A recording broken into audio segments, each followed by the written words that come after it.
Welcome to the Big Unlock podcast, your leading source of info for insights and best practices in digital health and digital transformation. Join host Patty Padmanabhan, CEO of Mayo Consulting and co-author of Healthcare Digital Transformation, How Technology, Consumerism, and Pandemic Are Accelerating the Future, in conversation with leading practitioners of healthcare and technology. This podcast is sponsored by Health Next, the enterprise-class virtual care platform from Tech Mahindra Health and Life Sciences.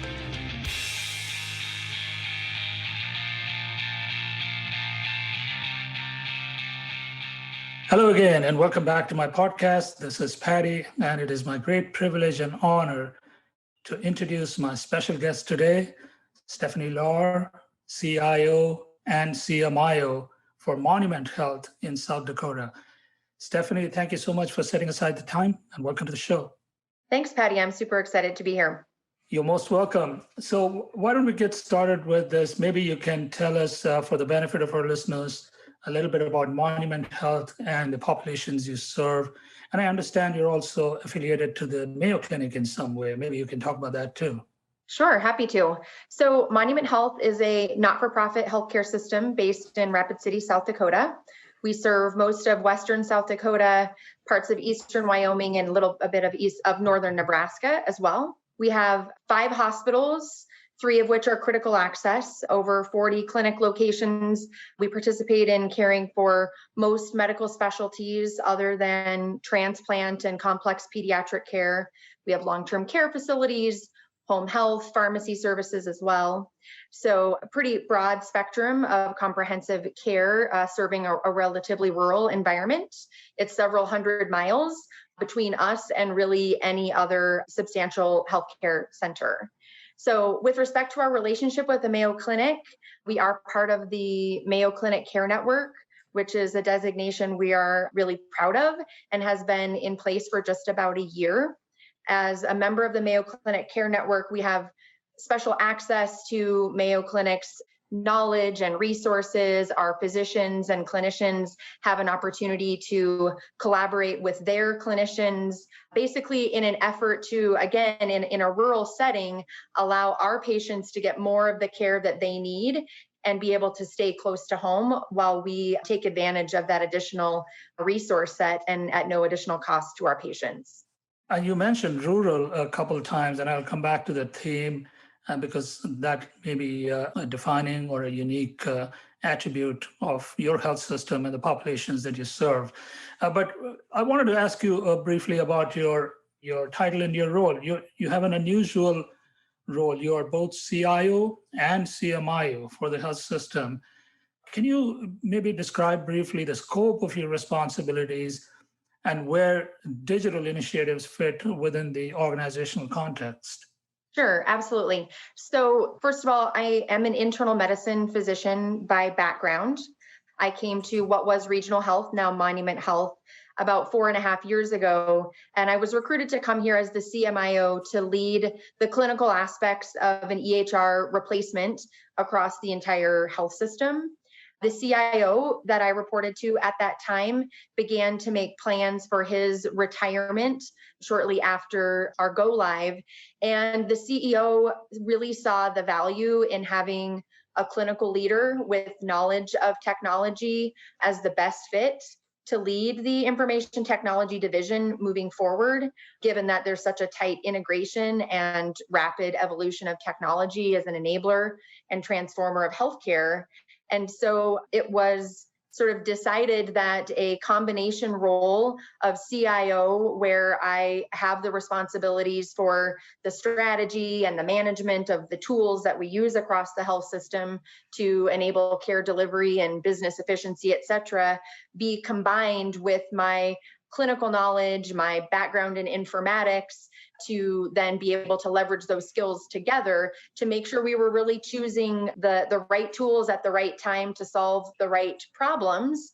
And fortunately, given that broad scope, I have a super great team who helps me keep all of those responsibilities in motion. So more specifically, all of the caregivers and technology that surrounds everything from our telephone systems to our data centers, to our EHR and third-party systems, to our PACT system, to our financial and revenue cycle systems, report through me. The one thing that doesn't report through me directly is our enterprise intelligence group. They report through our chief performance officer, which was another decision that was made at the time that I took on both of these roles. A very close friend and colleague and partner of mine, who was also within the IT division at the time, became our chief performance officer. And so our enterprise intelligence and analytics lives under her direct authority, but our teams work super collaboratively together. And that's been something that's worked quite well for the last couple of years. Now, that's very helpful context. And you mentioned that the technology environment is evolving rapidly. COVID, I hear, has accelerated technology-enabled transformation from years to months. I hear all the time that what was expected to take 5 years through transformation has effectively taken place in 5 months. Can you talk a little bit about how COVID-19 has impacted the pace of transformation at Monument Health, and maybe talk about one or two initiatives that you've launched specifically in response to the pandemic? Yeah, this is, I think, such a great question because it really allows us to highlight some of the powerful and positive things that have come from such a challenging and difficult situation, and a situation that is still so rapidly evolving. So what was interesting for us, coincidentally, around the time that this all sort of came to the forefront in March, we had just brought a big team together and brought in a consultant. And some of this, again, flavored by the landscape of both the financial, licensing, all of the different kinds of complexities that go on in creating the environment in which we are able to do things that we do.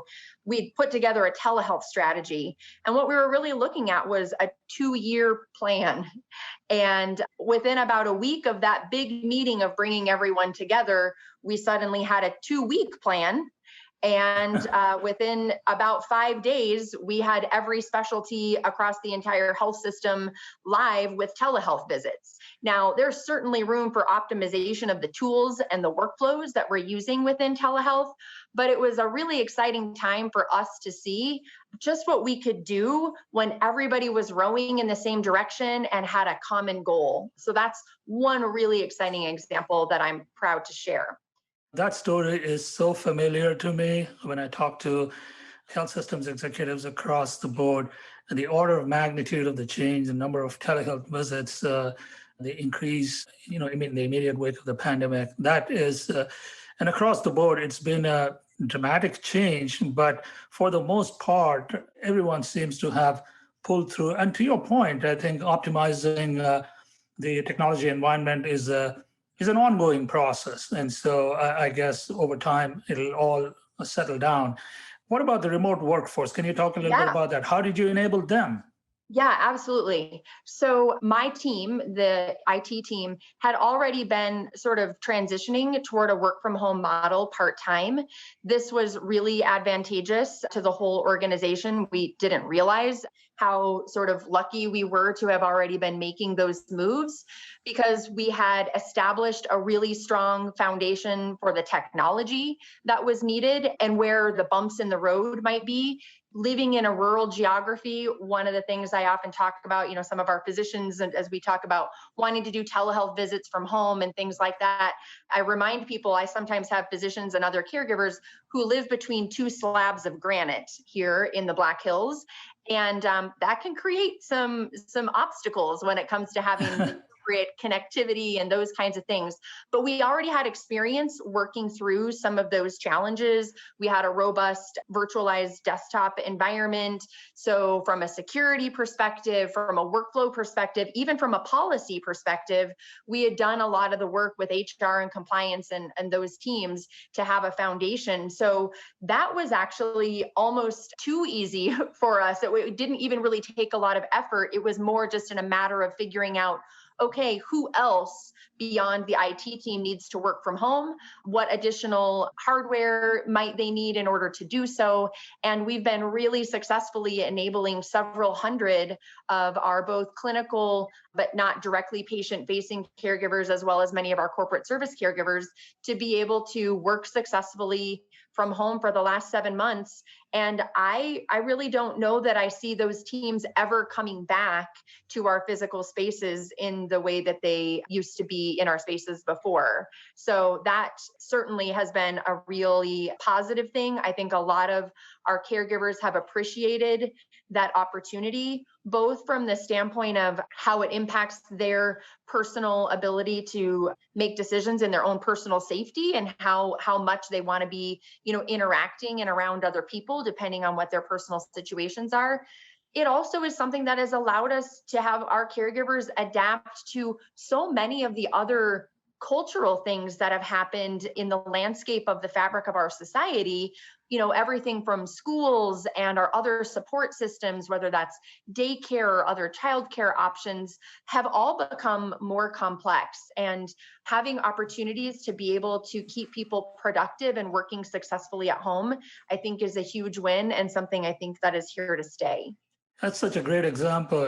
When people talk about telehealth and virtual care models, they're mostly talking about how you deliver care to your patients, in a very direct, kind of interactive kind of way.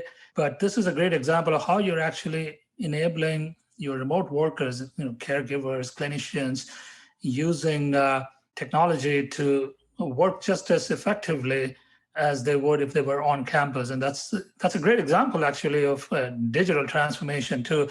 It's just that one doesn't normally get to hear about what happens in the back end of technology-enabled care delivery, and they're mostly focused on the front end. So thank you for sharing that. Let's switch topics a little bit. I'd like to talk a little bit about your CMIO role. Can you maybe share what are some of your top priorities as CMIO today, especially in a post-COVID era?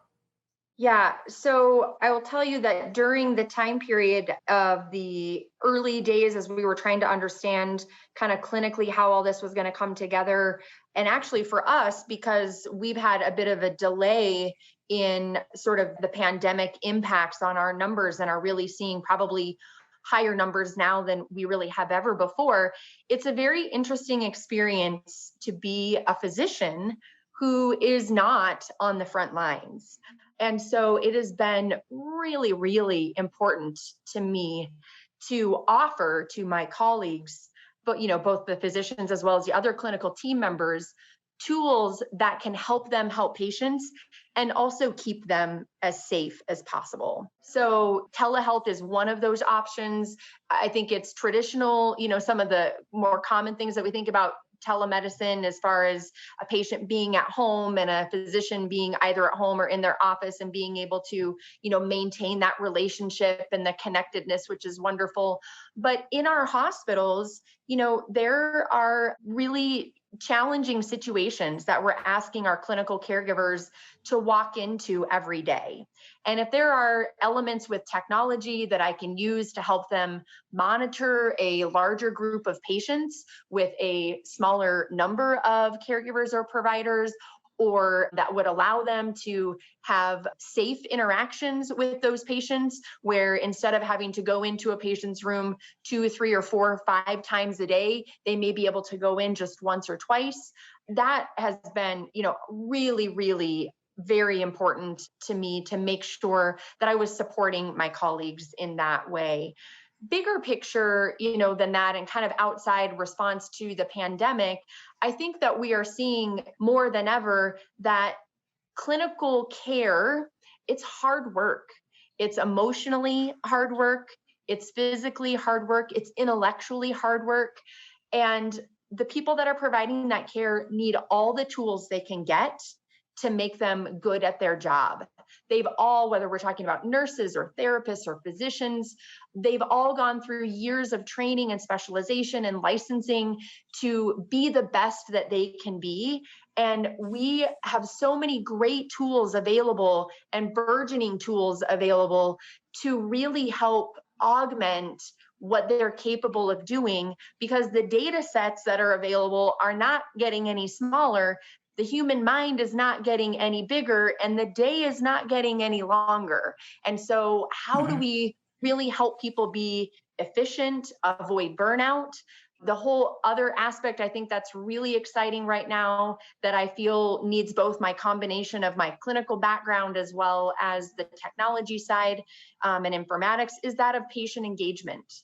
And how do we engage with our patients to take on more responsibility in their own healthcare, to encourage them and educate them and move them toward a more positive future. And then just in general, all healthcare systems have an opportunity to improve quality and efficiency. And one of the underpinnings of that being, a strong data and analytics framework. I talked a little bit about our partnership with Enterprise Intelligence and creating a lot of transparency around that data. We really need to be transparent both within the healthcare system about what we're doing and where our opportunities are for improvement. We need to be transparent with our patients about how we're doing and how they, the information that's related to their care. And, I sort of feel like data is the language of transparency. That's the thing that's going to get us to the transparency where we can all be kind of on the same playing field, is when we have widely available and accessible data. Yeah. You mentioned patient engagement, and that is something we talk about a lot on the show, especially digital front doors. But before I get there, I just wanted to go back to the theme of your rural populations. From a CMIO standpoint, I imagine that you've been managing your chronic populations and other high-risk populations remotely for a while, because that is just the nature of your landscape. How has the pandemic changed any of that, especially from a technology enablement standpoint? Yeah, it's very interesting. As you mentioned, because of the nature of being as rural as we are, we have to manage patients who are not right next to us. They may be hundreds of miles from us. But I'll be perfectly honest, until really recently, we were doing that with pretty antiquated tools, right? Mostly telephone calls, paper flyers, questionnaires. And there are a few reasons for that. We still are in our area, still in a relatively heavy fee-for-service model. And as we move into value-based care, there's more resources available to sort of prioritize how we do this chronic disease management strategy. And so we've been slowly working our way there. But I think for a long time, even though we were doing it and we knew we weren't using the right tools to do it, we had some degree of analysis paralysis around just executing on what are the tools that would help, right? Because there's so many out there. Well, here's the benefit of this one, here's the benefit of that which one and which group wants to use it, and how are we going to manage it, and how are we going to standardize? And then a year and a half goes by and you haven't made any changes. And so one of the really, again, fantastic things to see come out of the pandemic is we now know what we can do in a super short period of time. And there is no wasting a year and a half with analysis paralysis. So another example of things that we did, our CEO came to me just shortly after things got started in the spring and said, "Hey, Stephanie, we really need something for the community. They have lots of questions. We're working on the website, and that's going to be one element of it, but they might need more support than that. We need to funnel them to the right location. Do they need a televisit? Do they need an in-person visit? Should they go to the emergency room? If they need testing, how are we going to set them up for it? What can we do?" So I brought back some options, a lot of which were actually kind of a quick outsourcing opportunity. And she said, "Well, I don't think we can afford that. What else can we do?" And so 5 days later, we went live with a nurse triage that is clinically managed by myself and my ambulatory medical information officer who works for me. And I pulled all of my nurses out of clinical informatics, and they all started answering phones. And we created a COVID-19 nurse triage line. And we created an opportunity for patients to call and interact with us and ask questions. And in some cases, just get counseling, just get reassurance that everything was okay. And then we took it a step further And we rolled out some functionality within our electronic medical record system to be able to do remote monitoring of these patients. And so through the use of, some thermometers and devices to be able to check their pulse ox, their oxygen levels, and then some tools that we use through our patient portal, we're able to manage a really large number of people who are sick with COVID-19, but not sick enough to be in the hospital, but are still scared and still have questions. We monitor them every day. We get this information back into the system. We feed it up to other areas when necessary, recontact those patients when necessary. And so now we're looking at, this was something, again, that was created essentially out of IT as a temporary process to get us through, put in air quotes, kind of this crisis situation, which we now realize is no longer a crisis situation. It's more just a part of the fabric of our lives. And how do we morph that into something that we can maintain and sustain and expand? So some really great things that we're working on there. One of which is, next week, we're going to be rolling out a new tool where instead of needing to call and interact with us to, for example, schedule testing, if that's something that you need to do, you'll be able to go to a secure interactive portal on our website, whether or not you have a patient portal account or a MyChart account, and look at the schedules across the geography of our health system, find the one that's most convenient for you, and schedule your own test. And you don't have to interact with anyone. And then you drive up to that location and you're able to get your test. We have methods then to be able to get you your result. And again, then if you're positive, we can offer you a home monitoring program. So we're working on both the combination of the workflows as well as the tools that allow us to do that. But this is really the first time we've taken a system approach to doing it. It's been very educational for the whole organization to see how centralizing this can be of benefit to everyone. And now we're really starting to look, as we get a handle on this, what are those other areas like diabetes management, heart failure, and some of those other chronic disease kind of situations that you mentioned, where we know we've got patients that live on a farm 75 miles, out of town, and they're not going to come in. So how do we interact with them where they're at? Very interesting examples. Now, especially the one where you talk about repurposing your nurses towards nurse triaging function for the near term, at least. Now, that's a segue into some of the automation opportunities and digital engagement opportunities that when I talk to other health systems executives, I see them investing in. So you talked about patient engagement. So if we look at digital patient engagement, besides telehealth, which we've talked about, what are some of the other opportunities you're looking at from, especially from an access standpoint? And the example of the tool that you gave for scheduling COVID-19 tests is fantastic. What other opportunities are you looking at? Could you give us a sense of what you're thinking about right now?